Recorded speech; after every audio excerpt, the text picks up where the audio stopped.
everyone! Good morning! Sabah Al-Kir, Kef Halek. So, assalamualaikum. So, ngayong araw na ito, mag-order tayo sa Talabat guys ng fruit and vegetables dahil tayo tinatamad bumaba.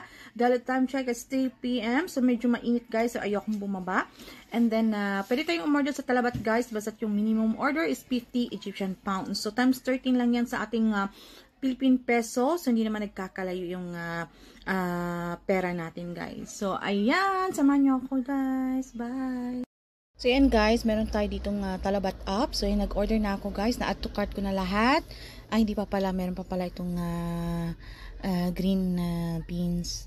So, yan guys, meron tayong banana. Meron tayong orange. Bell pepper. Green peas.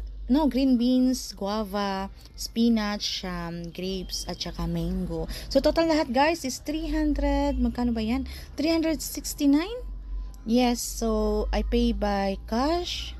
Alright, so 363 lang pala guys. 0.99 round of 364 Egyptian pounds. So ipi-place na natin yung ating orders. So hi guys, ito na yung aking in-order from Talabat. So bumili ako ng prutas tsaka gulay guys. So mag-haul tayo, okay? Ito yung ating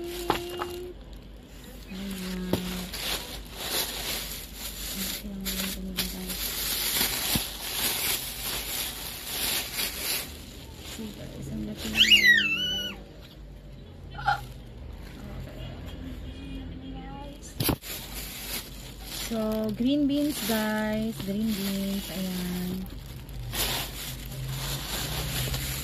Guava. So, ito guava guys. Italia. Bell pepper. So, meron tayong pula, yellow and red. And banana.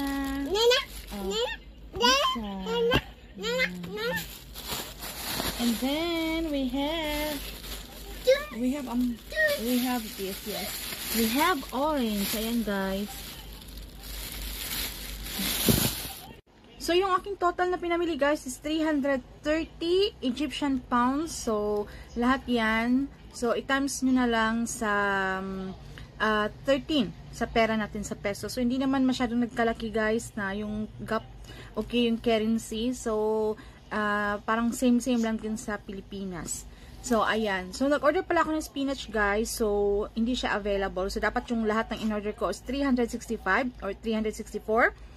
So, dahil walang spinach, so, ayan lang, guys. So, ang binayaran ko is 330. So, ni-round up ko na dahil 329 point something. So, ayan lang, guys. So, kapag gusto ko ng mga gulay-gulay, guys, or mga prutas, dahil ayoko nang lumabas, umu-order na lang ako sa Talabat guys. So merong Talabat dito. So ino-order nila, dinideliver nila.